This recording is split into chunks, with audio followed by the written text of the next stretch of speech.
Hello mga mamshis! Gusto nyo bang malaman kung sino talaga ang dahilan ng hiwalayan ng dalawang ito, ni Daniel at saka ni Catherine Bernardo? Actually, sinasabi ng iba na si Andrea Brillantes ang dahilan.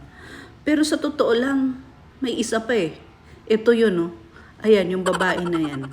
Sino ba yung babae na yan? Hulaan nyo kung sino yung babae na yan na dahilan ng talagang paghihiwalay ni Daniel at saka ni Catherine ng Katniel. Yung babae na to mga agaw talaga eh. Nakiepal pa. Dapat hinayaan na yung Katniel na sila nang magkatuluyan.